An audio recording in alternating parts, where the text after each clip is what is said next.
दोस्तों नमस्कार। यह है मार्गदर्शन फॉर सिविल सर्विसेज। मैं अनुराग चौधरी। दोस्तों, राजनीति विज्ञान के महत्वपूर्ण प्रश्नों की श्रृंखला का ये 20वां भाग है, जिसमें हम राजनीति विज्ञान के महत्वपूर्ण टॉपिक तुलनात्मक राजनीति और सरकारों के प्रकार, जिसमें संसदात्मक और अध्यक्षात्मक शासन से संबंधित महत्वपूर्ण प्रश्नों को सॉल्व करेंगे। दोस्तों, ये वीडियो जीडीसी प्रवक्ता यानी राजकीय डिग्री कॉलेज प्रवक्ता, उच्चतर शिक्षा सेवा चयन बोर्ड असिस्टेंट प्रोफेसर, जीआईसी प्रवक्ता परीक्षा, टीजीटी पीजीटी, एलटी ग्रेड और नेट जेआरएफ राजनीति विज्ञान के लिए बहुत ही उपयोगी तथा महत्वपूर्ण है। आप इन प्रश्नों को तैयार कर लीजिए ताकि आगामी परीक्षाओं में ये प्रश्न अगर पूछे जाएं तो आप उनको सही सही अटेम्प्ट कर सकें। तो आइए शुरू करते हैं आज का वीडियो, राजनीति विज्ञान महत्वपूर्ण प्रश्नों की श्रृंखला का भाग 20। दोस्तों, आज की वीडियो का जो पहला प्रश्न है वो है बहुत ही महत्वपूर्ण और मनोरंजक प्रश्न है कि जब मैं राजनीति विज्ञान शीर्षक के अंतर्गत श्रेष्ठ परीक्षा प्रश्नों को देखता हूं तो मुझे प्रश्नों पर नहीं शीर्षक पर खेद होता है। ये कथन किसका है? देखिए, बहुत ही महत्वपूर्ण कथन है कि जब मैं राजनीति विज्ञान शीर्षक के अंतर्गत श्रेष्ठ परीक्षा प्रश्न पत्रों को देखता हूं तो मुझे प्रश्नों पर नहीं बल्कि शीर्षक पर खेद होता है। ऑप्शन है आपके काम्टे, बक्ल, ब्राइस या फिर मेटलैंड। तो सही उत्तर है दोस्तों, ये कथन मेटलैंड का है।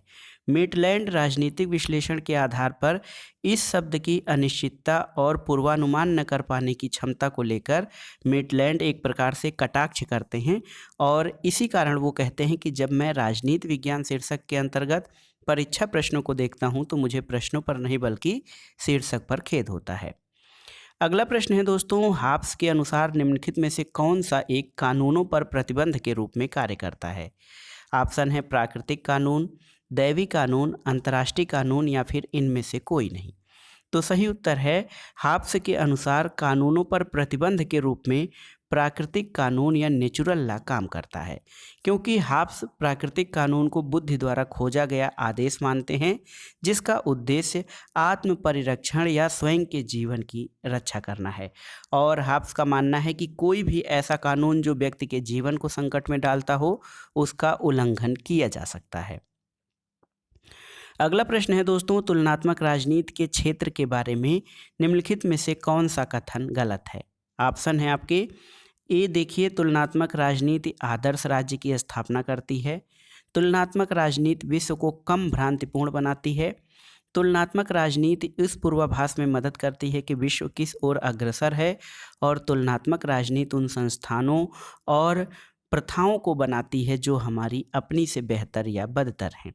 तो सही उत्तर है दोस्तों, तुलनात्मक राजनीति के बारे में गलत कथन ऑप्शन ए है कि तुलनात्मक राजनीति आदर्श राज्य की स्थापना करती है। तुलनात्मक राजनीति आदर्श राज्य की स्थापना नहीं बल्कि संपूर्ण विश्व को समझने के लिए और विश्व की दिशा को तय करने वाले कारकों के रूप में और संस्थाओं और प्रथाओं के बारे में ये जानकारी देती है कि हमारी प्रथा या परंपरा बेहतर है या खराब है।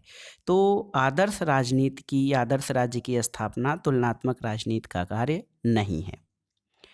अगला प्रश्न है दोस्तों, चौथा प्रश्न है इस वीडियो का कि तुलनात्मक राजनीति के दृष्टिकोण के रूप में संस्था परकवाद इस तथ्य से सीमित है। ऑप्शन है आपके, देखिए, एक है शक्तिधारक जो निर्णय लेते हैं वे संस्थागत मानकों द्वारा स्वीकृत होते हैं पर निर्धारित नहीं, और सभी देशों में लोकतांत्रिक व्यवस्था नहीं होती है और सभी देशों में लिखित संविधान नहीं होता है। तो तुलनात्मक राजनीति के दृष्टिकोण के रूप में संस्थापरकवाद इन दो तथ्यों से सीमित है कि सभी देशों में लोकतांत्रिक व्यवस्था नहीं होती है और सभी देशों में लिखित संविधान भी नहीं होता है। तो सही उत्तर आपका हो जाएगा ऑप्शन बी, केवल 2 और 3 ये इस तथ्य से सीमित हैं। अगला प्रश्न है, निम्नलिखित में से तुलनात्मक राजनीति का उद्देश्य क्या है? ऑप्शन है दार्शनिक लक्ष्य, वैज्ञानिक लक्ष्य, शासन नीति के प्रयोग का लक्ष्य और उपरोक्त सभी। तो सही उत्तर है दोस्तों, कंपैरेटिव पॉलिटिक्स का जो उद्देश्य है वो दार्शनिक, वैज्ञानिक और शासन नीति के प्रयोग का लक्ष्य सभी है, इसलिए ऑप्शन डी आपका सही हो जाएगा, उपरोक्त सभी। अगला प्रश्न देखते हैं, तुलनात्मक राजनीति के अध्ययन में पारंपरिक उपागमों की उपेक्षा हुई। किस उपागम की अपेक्षा? तो देखिए, सरकारों के अध्ययन की, आनुभविक अध्ययन की, संस्थाओं के वर्णन की और संविधानों की तुलना की। तो देखिए तुलनात्मक राजनीति में दोस्तों आनुभविक अनुसंधानों की उपेक्षा की गई है, जबकि सरकारों का अध्ययन, संस्थाओं का वर्णन और संविधानों की तुलना की गई है। तो पारंपरिक उपागम में सरकारों का अध्ययन, संस्थाओं का वर्णन और संविधानों की तुलना पर बल दिया गया है, और तुलनात्मक राजनीति के अध्ययन में पारंपरिक उपागमों में आनुभविक तथ्यों पर जोर नहीं दिया गया था। अगला प्रश्न है, निम्नलिखित में से कौन सी तुलनात्मक राजनीति के परंपरागत उपागम की विशेषता नहीं है? देखिए, अनुभववादी अध्ययन, मानकीय अध्ययन, औपचारिक संस्थागत अध्ययन या फिर अवैज्ञानिक अध्ययन। दोस्तों तुलनात्मक राजनीति के परंपरागत अध्ययन की विशेषता अवैज्ञानिक अध्ययन नहीं है, और अनुभववादी अध्ययन, मानकीय अध्ययन, औपचारिक संस्थागत अध्ययन ये तुलनात्मक राजनीति के परंपरागत उपागम की विशेषताओं के अंतर्गत शामिल है। अगला प्रश्न बहुत ही महत्वपूर्ण कथन है कि तुलनात्मक राजनीति सब कुछ है या कुछ भी नहीं। ये कथन किसका है? ऑप्शन है आपके मैक्रिडिस, J.K. रॉबर्ट्स, जीन ब्लॉन्डेल या फिर स्प्रेंगलर। तो सही उत्तर है तुलनात्मक राजनीति सब कुछ है या कुछ भी नहीं, ये कथन G.K. रॉबर्ट्स का है। दोस्तों तुलनात्मक राजनीति जो है विभिन्न परिवेश और देशों में राजनीतिक व्यवस्थाओं का तुलनात्मक अध्ययन करता है।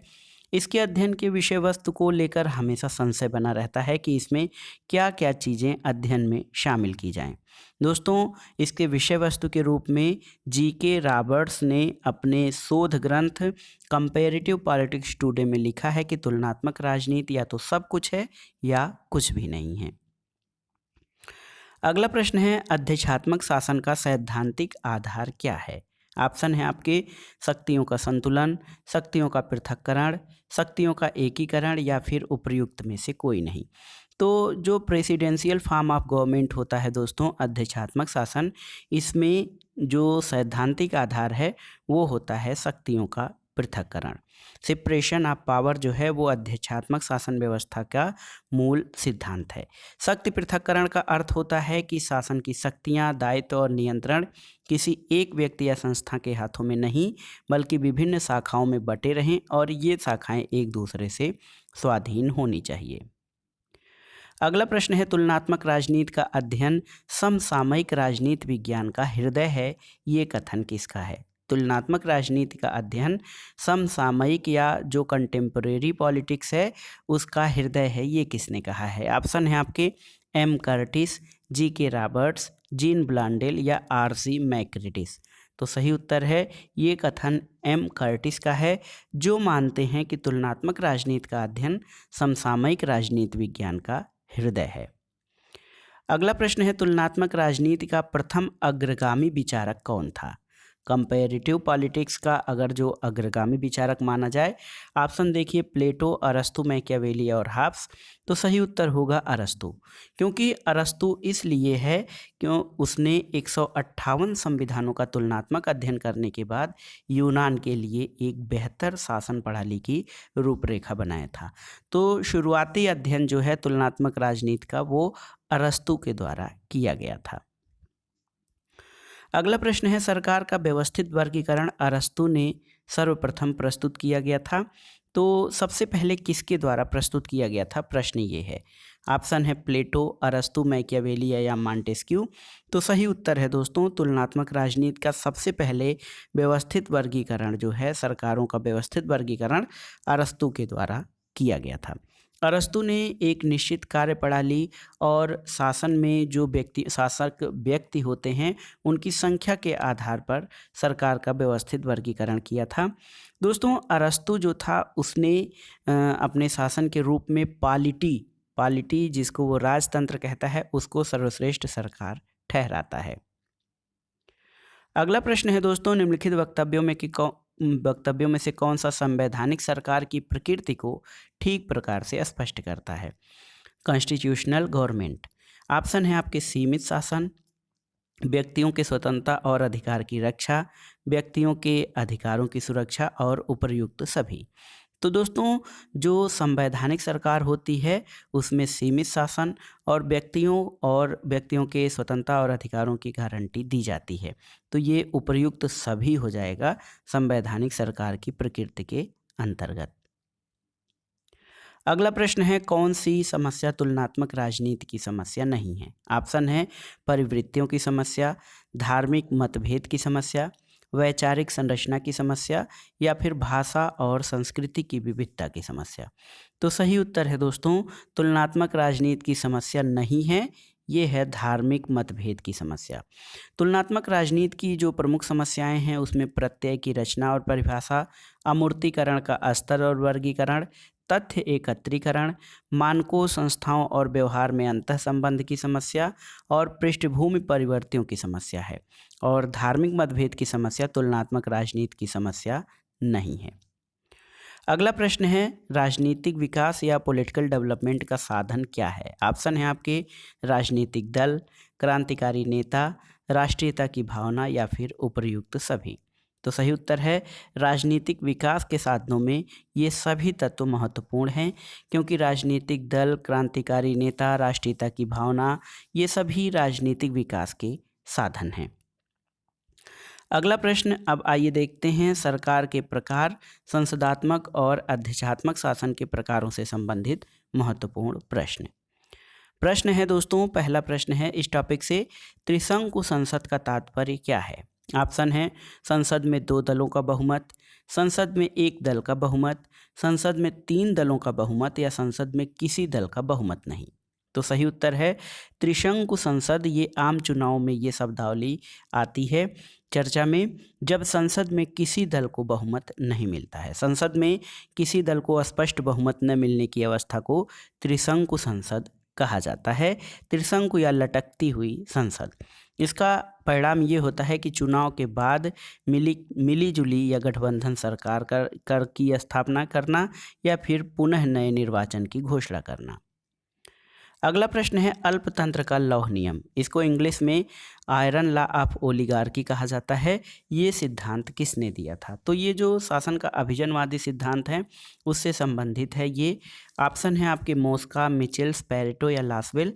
तो सही उत्तर है अल्पतंत्र का लौह नियम रॉबर्ट मिचेल्स द्वारा प्रतिपादित किया गया था। अगला प्रश्न है राजनीतिक चिंतन के लिए समानता एक्विनास का कानून विषयक विवेचन संभवतः उसकी महान देन है। दोस्तों एक्विनास जो है मध्ययुगीन विचारक था और उसके संबंध में ये कथन कि राजनीतिक चिंतन के लिए समानता एक्विनास का कानून विषयक विवेचन उसकी महानतम देन है, किसका कथन है? ऑप्शन है आपके डनिंग, गैटेल, फास्टर या फिर कोकर। तो सही उत्तर है ये कोकर का कथन है। फ्रांसिस विलियम कोकर ने अपनी रचना रीडिंग इन पॉलिटिकल फिलॉसफी में एक्विनास के बारे में कहा है कि उसका कानून विषयक विवेचन उसकी महानतम देन है। अगला प्रश्न है दोस्तों, ब्रिटिश संसदीय व्यवस्था के संदर्भ में ऐसा कहा जाता है कि, ऑप्शन है आपके राज्य अध्यक्ष के पास वीटो की शक्ति है, प्रधानमंत्री राज्य अध्यक्ष के प्रति उत्तरदायी है, संसद कार्यपालिका के प्रति उत्तरदायी है और संसद पर कैबिनेट का वर्चस्व होता है। तो सही उत्तर है ऑप्शन डी आपका। ब्रिटिश संसदीय व्यवस्था के संदर्भ में कहा जाता है कि संसद पर कैबिनेट का वर्चस्व होता है। दोस्तों ब्रिटिश संसदीय व्यवस्था में बहुमत प्राप्त राजनीतिक दल के द्वारा सरकार का निर्माण किया जाता है और अपने बहुमत के बल पर ही मंत्रिपरिषद का संसद पर वर्चस्व होता है। सामूहिक उत्तरदायित्व और व्हिप जारी करना जैसे प्रावधानों की वजह से संसद कैबिनेट पर नहीं बल्कि कैबिनेट संसद पर नियंत्रण स्थापित कर चुकी है। अगला प्रश्न बहुत ही आसान और आप जानते हैं, किस सरकार को उत्तरदायी सरकार के नाम से जाना जाता है?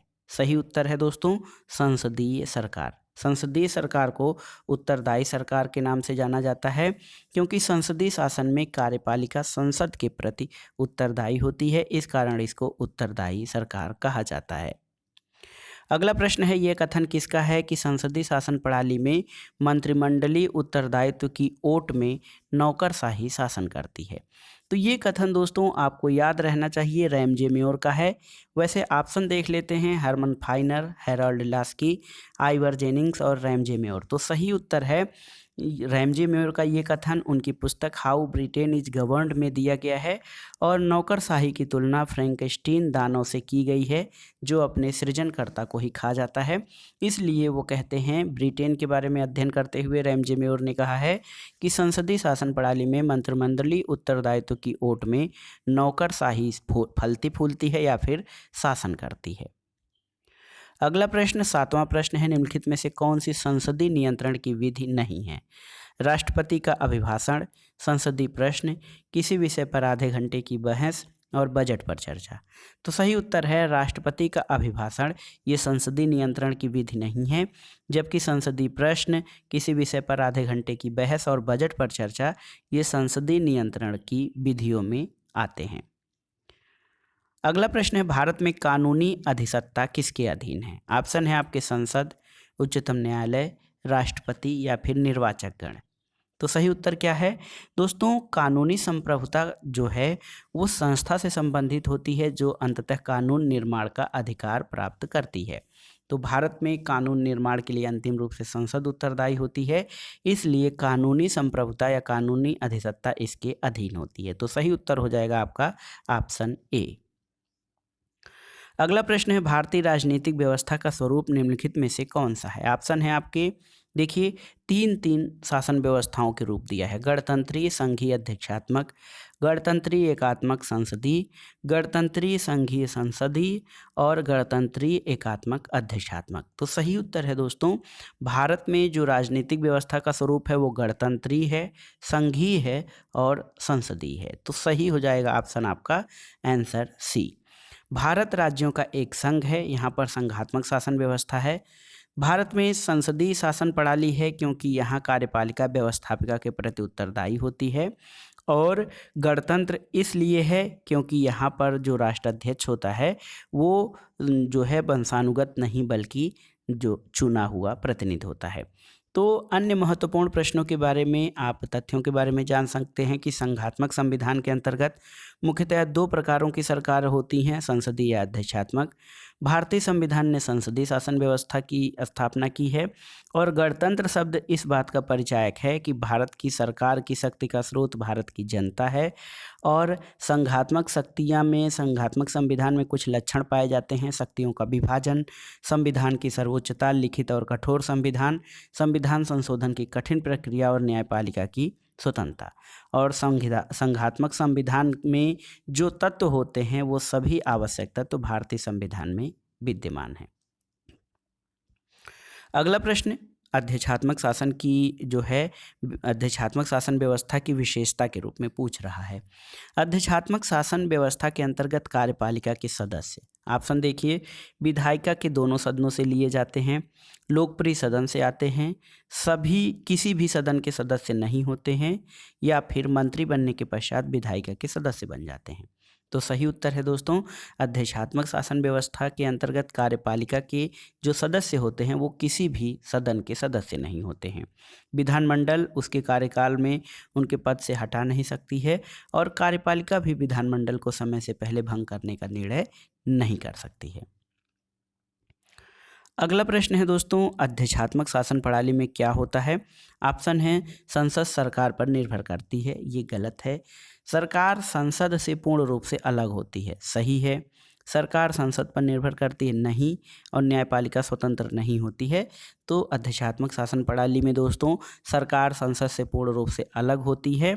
यहाँ पर जो है सरकार संसद पर निर्भर नहीं करती है और स्वतंत्र न्यायपालिका की व्यवस्था होती है।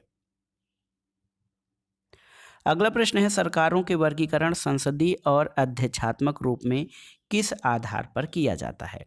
ऑप्शन है, विधायिका और कार्यपालिका के बीच संबंधों के आधार पर, राजनीतिज्ञों और सिविल सेवकों के बीच संबंधों के आधार पर, लिखित और अलिखित संविधानों के आधार पर, या फिर कठोर और नमनीय संविधानों के आधार पर। तो सही उत्तर है दोस्तों, संसदीय और अध्यक्षात्मक शासन में अंतर जो है वो विधायिका और कार्यपालिका के बीच संबंधों के आधार पर किया जाता है। ऐसा इसलिए क्योंकि अध्यक्षात्मक शासन व्यवस्था में सरकार के जो तीनों अंग होते हैं वो स्वतंत्र होते हैं। इसमें शक्ति पृथक्करण का सिद्धांत पाया जाता है, लेकिन संसदीय शासन व्यवस्था में मंत्रिमंडल जो होती है वो संसद के प्रति उत्तरदायी होती है। तो ये अंतर महत्वपूर्ण होता है। अगला प्रश्न है, अध्यक्षात्मक शासन प्रणाली की मुख्य विशेषता क्या है? ऑप्शन है, कार्यपालिका का अध्यक्ष राष्ट्रपति होता है, सही है। राष्ट्रपति अपने मंत्रिपरिषद की नियुक्ति स्वयं करता है, सही है। राष्ट्रपति व्यवस्थापिका का विघटन नहीं कर सकता, सही है। उपर्युक्त सभी। तो दोस्तों, अध्यक्षात्मक शासन व्यवस्था में ये सभी विशेषताएं पाई जाती हैं। ऑप्शन डी आपका सही उत्तर हो जाएगा। अगला प्रश्न है, किसने अध्यक्षात्मक प्रणाली पद का सर्वप्रथम प्रयोग किया था? ऑप्शन है आपके, अब्राहम लिंकन, मॉन्टेस्क्यू, वाल्टर बैजहार्ट या फिर मेडिसन। तो सही उत्तर है दोस्तों, अध्यक्षात्मक प्रणाली या प्रेसिडेंटियल सिस्टम प्रयोग वाल्टर बेजहार्ट ने सबसे पहले अपनी पुस्तक द इंग्लिश कॉन्स्टिट्यूशन में किया था। तो ये प्रश्न बहुत ही महत्वपूर्ण है, आप अलग से नोट कर लीजिएगा। अध्यक्षात्मक प्रणाली शब्द का प्रयोग सबसे पहले वाल्टर बेजहार्ट ने अपनी पुस्तक द इंग्लिश कॉन्स्टिट्यूशन में किया था। अगला प्रश्न है, अध्यक्षात्मक शासन प्रणाली में ऑप्शन देखिए, कार्यपालिका का अध्यक्ष विधानसभा का सदस्य होता है, नहीं। मंत्री भी विधानसभा के सदस्य होते हैं, नहीं। कार्यपालिका अध्यक्ष व मंत्री विधानसभा के सदस्य नहीं होते हैं। ये कथन अध्यक्षात्मक शासन प्रणाली के बारे में सही है। कार्यपालिका अध्यक्ष का चुनाव नहीं होता है, तो ये भी गलत है, क्योंकि कार्यपालिका अध्यक्ष का चुनाव होता है।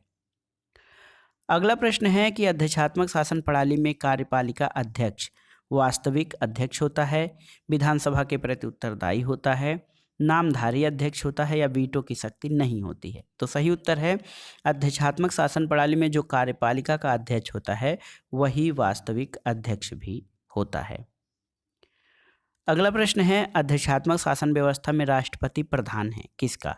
राज्य का, सरकार का, राज्य और सरकार दोनों का, उपर्युक्त में से कोई नहीं।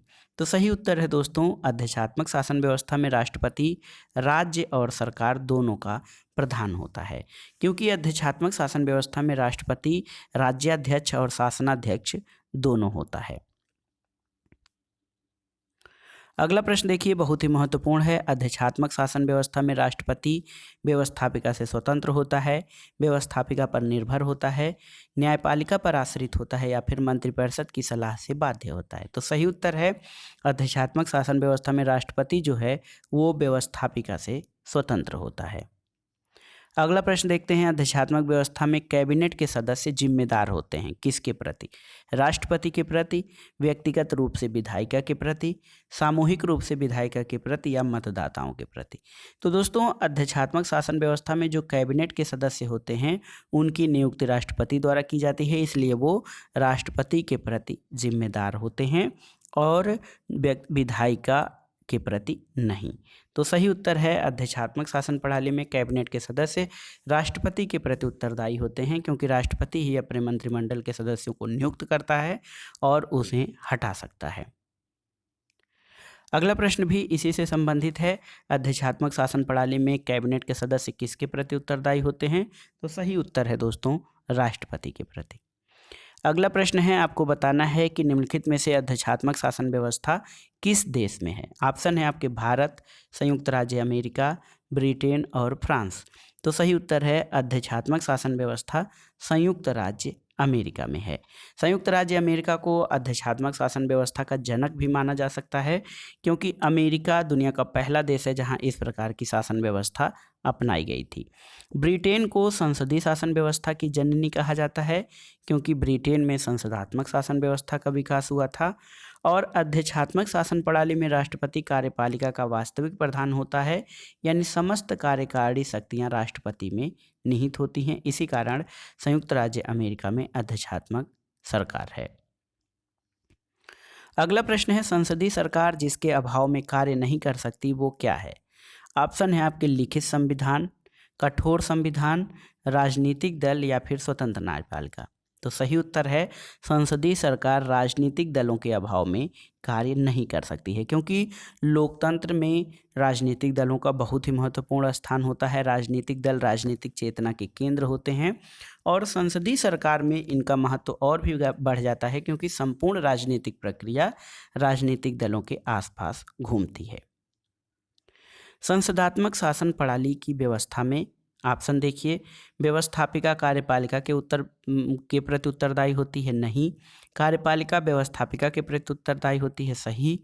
न्यायपालिका कार्यपालिका के प्रति उत्तरदायी होती है और उपर्युक्त में से कोई नहीं। तो सही उत्तर है संसदात्मक शासन व्यवस्था ऐसी व्यवस्था है जिसमें कार्यपालिका के सदस्य व्यवस्थापिका के सदस्य होते हैं और मंत्री लोग जो हैं वो कार्यपालिका से संबंधित कार्यों के साथ व्यवस्थापिका के कार्यों में भी भाग लेते हैं और इस दौरान उन्हें अपनी कार्यकारिणी के कार्यों के लिए विधानमंडल में उत्तर देना पड़ता है।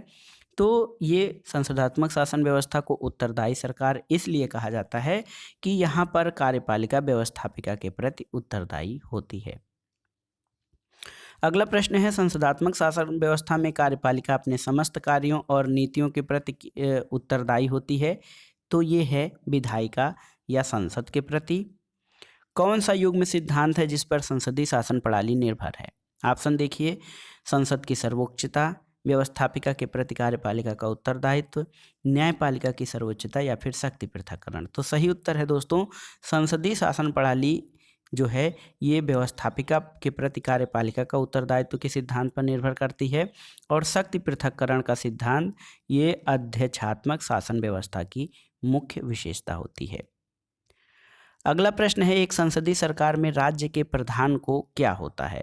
तो सही उत्तर है, एक संसदीय सरकार में राज्य के प्रधान को नाम मात्र की शक्ति होती है, क्योंकि संसदीय सरकार में राज्य का प्रधान या हेड ऑफ स्टेट सरकार का प्रधान होता है। संसदीय स्वरूप में राष्ट्रपति राज्य का प्रधान होता है, ये संवैधानिक प्रधान होता है, जबकि सरकार का प्रधान जो होता है वो प्रधानमंत्री होता है। अपने यहाँ जो हमारे यहाँ संसदीय शासन व्यवस्था अपनाई गई है, इसमें जो राष्ट्रपति है उसके पास नाम मात्र की शक्तियाँ होती हैं। अगला प्रश्न है, संसदीय सरकार के तहत राज्य का प्रधान होता है। ऑप्शन है आनुवांशिक व्यक्ति, निर्वाचित व्यक्ति, मनोनीत व्यक्ति या संवैधानिक प्रधान। तो सही उत्तर है संवैधानिक प्रधान होता है।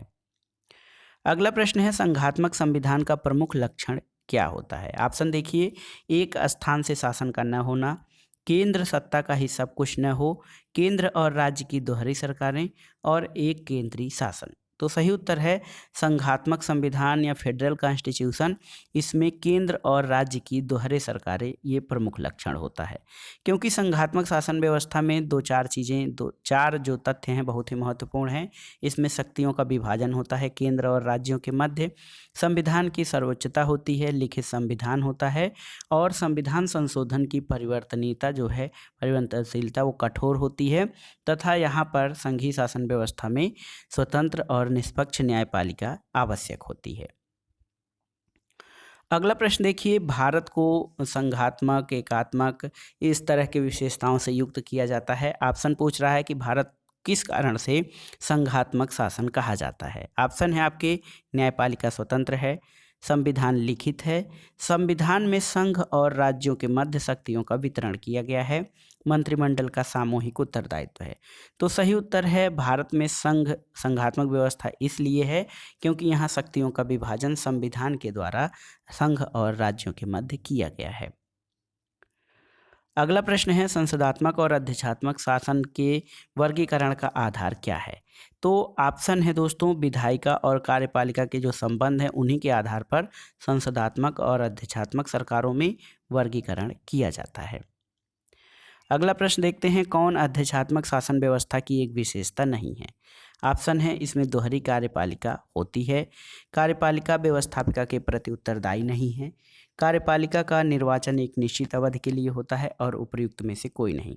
तो सही उत्तर है अध्यक्षात्मक शासन व्यवस्था की विशेषता नहीं है कि इसमें दोहरी कार्यपालिका होती है। दोहरी कार्यपालिका यानी नाम मात्र की और वास्तविक कार्यपालिका ये संसदीय शासन व्यवस्था की विशेषता है, न कि अध्यक्षात्मक शासन व्यवस्था की। अगला प्रश्न है, द्विसदनवाद निम्नलिखित शासन प्रणालियों में से किस एक की अनिवार्य विशिष्टता है? ऑप्शन है आपके, अध्यक्षात्मक व्यवस्था, संसदात्मक व्यवस्था, संघात्मक व्यवस्था और एकात्मक व्यवस्था। तो सही उत्तर है द्विसदनवाद, ये संघात्मक व्यवस्था की महत्वपूर्ण विशेषता होती है। दोस्तों, एक पूर्ण विकसित संघात्मक शासन प्रणाली में कुछ विशेषताएं होती हैं। संविधान की सर्वोच्चता, संघीय सरकार और राज्यों में शक्तियों का वितरण, संघ और इकाइयों के मध्य विवादों के समाधान के लिए सर्वोच्च न्यायिक सत्ता, और संघ द्वारा नीति निर्माण में राज्यों की भागीदारी सुनिश्चित करने के लिए द्विसदनीय व्यवस्था। अगला प्रश्न है, निम्नलिखित सरकारों की व्यवस्थाओं में दोहरा शासन किसका आवश्यक लक्षण है? ऑप्शन है आपके संसदीय व्यवस्था, अध्यक्षीय व्यवस्था, संघीय व्यवस्था या फिर एकात्मक व्यवस्था। तो दोहरा शासन संघीय व्यवस्था की एक विशेषता है, क्योंकि संघीय व्यवस्था में केंद्र सरकार और राज्य सरकारों के रूप में दोहरी शासन पद्धति होती है। अगला प्रश्न है, कौन भारत में एकात्मक विशेषता का समर्थन नहीं करता है? अखिल भारतीय सेवाएं, ये एकात्मक शासन का समर्थन है। एकल नागरिकता, आपातकालीन प्रावधान और औपचारिक प्रधान के रूप में राष्ट्रपति। तो दोस्तों ये जो ऑप्शन है आपका एकात्मक विशेषता का समर्थन जो है ये औपचारिक प्रधान के रूप में राष्ट्रपति नहीं करते हैं। अगला प्रश्न है दोस्तों, निम्नलिखित में से कौन सी विशेषता एकात्मक शासन व्यवस्था की नहीं है? ऑप्शन है आपके प्रशासनिक एकता, ये विशेषता है एकात्मक शासन की। प्रशासनिक शक्ति संपन्नता, सही है। राष्ट्रीय एकता और स्थानीय स्वशासन में समन्वय।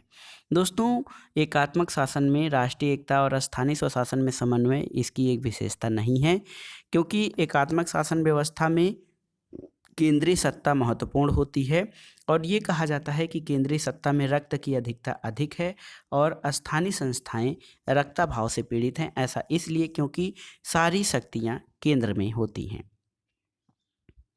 अगला प्रश्न है, किसने एकात्मक राज्य की परिभाषा एक केंद्रीय सरकार के अंतर्गत संगठित राज्य के रूप में की थी? ऑप्शन है आपके स्ट्रांग, गार्नर, बिलोबी या फिर फाइनर।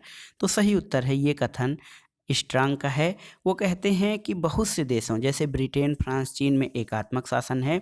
इसकी मुख्य विशेषता केंद्रीय शासन के हाथों में सारी शक्तियों का केंद्रण है। इसी आधार पर CF स्ट्रांग का कहना है कि एकात्मक राज्य वह है जहां केंद्रीय सरकार के अधीन संगठित होता है और केंद्रीय सरकार अपने अंगों को विशेष शक्ति प्रदान करने वाले किसी कानून से आरोपित प्रतिबंधों से मुक्त होने के नाते राजनीतिक संगठन पर सर्वोच्च होती है। एकात्मक शासन में के संबंध में फाइनर की परिभाषा है कि एकात्मक राज्य वह है जिसमें शासन सत्ता और शक्ति एक केंद्र में निहित होती है और जिसकी इच्छा और उसके अधिकारी समस्त क्षेत्र पर कानूनन सर्वशक्तिमान होते हैं। डायसी की परिभाषा है कि एक केंद्रीय शक्ति के द्वारा सर्वोच्च शक्ति का प्रयोग किया जाना ही एकात्मक शासन है। अगला प्रश्न है, एकात्मक व्यवस्था का मुख्य लक्षण क्या है? तो सही उत्तर है शक्तियों का केंद्रीकरण एकात्मक शासन व्यवस्था का मुख्य लक्षण है। अगला प्रश्न है, देखिए, वह राज्य जिसमें समस्त सत्ता और शक्ति एक केंद्र में निहित हो और जिसके प्रतिनिधि और जिसकी इच्छा वैधानिक रूप से सर्वव्यापी हो, किस रूप में जाना जाता है? तो सही उत्तर है वह राज्य जिसमें समस्त शक्तियां एक केंद्र में निहित हो उसको एकात्मक सरकार के रूप में जाना जाता है। अगला प्रश्न है, एकात्मक सरकार में कानून बनाने की सत्ता सतत रूप से एक केंद्रीकृत शक्ति में निहित होती है, ये कथन किसका है? तो सही उत्तर है दोस्तों ये कथन डायसी का है। इन्होंने अपनी पुस्तक Introduction to the Study of Law and Constitution में ब्रिटिश पार्लियामेंट की कानून निर्माण की शक्ति को देखते हुए ये कथन कहा था। अगला प्रश्न है, कुछ राज्य हैं, आपको बताना है कौन सा एकात्मक राज्य है। USA, भारत, ऑस्ट्रेलिया या फिर UK। तो सही उत्तर है यूनाइटेड किंगडम एकात्मक राज्य है। एकात्मक राज्य में सरकार की एक इकाई होती है, एक ही इकाई होती है, इसका क्षेत्राधिकार पूरा प्रदेश होता है। राज्यों का संघ भारत को एक संपूर्ण प्रभुत्व संपन्न समाजवादी धर्मनिरपेक्ष लोकतंत्रात्मक गणराज्य बनाता है। इसमें यहाँ पर भारत में संसदीय शासन प्रणाली की सरकार है और भारतीय संविधान में विधायी शक्तियाँ संसद और राज्य विधानसभाओं में विभाजित की गई हैं और शेष शक्तियाँ संसद को मिली हैं। इसी प्रकार ऑस्ट्रेलियाई राष्ट्रमंडल को देखा जाए तो यहाँ संघीय विभाजन पर आधारित एक संवैधानिक प्रजातंत्र है और अमेरिका में संघात्मक व्यवस्था और अध्यक्षात्मक शासन पाया जाता है। अगला प्रश्न है, आपको बताना है कि कौन सा युग्म गलत है। ऑप्शन देखिए, संसदात्मक शासन व्यवस्था ब्रिटेन, भारत, जर्मनी, ये सही है। अध्यक्षात्मक शासन व्यवस्था अमेरिका, ब्राज़ील, लैटिन अमेरिका और दक्षिण अफ्रीका, ये भी सही है। संघात्मक शासन व्यवस्था इंग्लैंड, जापान, चीन और फ्रांस, ये गलत है। एकात्मक शासन व्यवस्था ब्रिटेन, फ्रांस और चीन ये सही है। दोस्तों, चीन और फ्रांस में देखा जाए तो एकात्मक व्यवस्था है, ब्रिटेन और जापान में संसदीय व्यवस्था है, तो इस तरह से विकल्प सी आपका गलत हो जाएगा। अगला प्रश्न है, कौन सा देश अध्यक्षात्मक और संसदीय शासन प्रणालियों का सर्वश्रेष्ठ उदाहरण है? तो दोस्तों ये देश है फ्रांस। फ्रांस अध्यक्षात्मक और संसदीय शासन प्रणालियों के मिश्रण का सर्वश्रेष्ठ उदाहरण है। 1958 में फ्रांस के 5वें गणतंत्र का संविधान कार्यपालिका के अस्थायित्व की व्यवस्था अध्यक्षात्मक व्यवस्था के अनुरूप करने के उद्देश्य से प्रेरित रहा। इसमें दो विरोधी सिद्धांत अस्थायित्व और उत्तरदायित्व को मिलाने का प्रयास किया गया है और इस कारण इसमें संसदात्मक और अध्यक्षात्मक शासन व्यवस्था का जो है दोनों गुण को अपनाया गया है। फ्रांस के लेखक इसे प्रेसिडेंशियलिस्ट व्यवस्था कहकर पुकारते हैं। अगला प्रश्न है कि ये कथन किसका है कि संविधान सरकार के निरंकुश कार्यों को सीमित करता है? बहुत ही महत्वपूर्ण कथन है। संविधान सरकार के निरंकुश कार्यों को सीमित करता है। ऑप्शन है आपके डायसी, रूसो, गार्नर या स्ट्रांग। तो ये कथन CF स्ट्रांग का है, जो कहते हैं कि किसी भी देश का संविधान वहाँ की राजनीतिक प्रक्रिया के लिए वैध ढांचा प्रस्तुत करता है और संविधान सरकार के निरंकुश कार्यों को सीमित करता है। अगला प्रश्न देखते हैं दोस्तों, संविधान विहीन राज्य एक राज्य नहीं होगा अपितु एक प्रकार की अराजकता की व्यवस्था होगी। ऐसे राज्य में जहाँ पे संविधान नहीं हो वो राज्य नहीं बल्कि अराजकता की व्यवस्था होगी। ये कथन किसका है?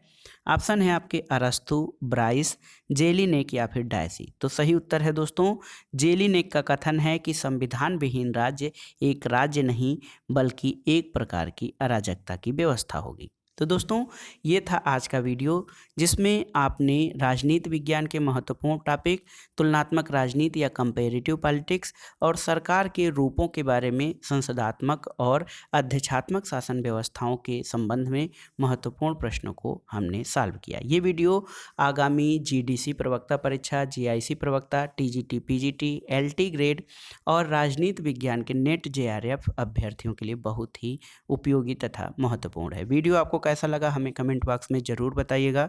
वीडियो को लाइक करें, शेयर करें और इस चैनल मार्गदर्शन फॉर सिविल सर्विसेज को सब्सक्राइब करें। वीडियो देखने के लिए धन्यवाद दोस्तों, नमस्कार।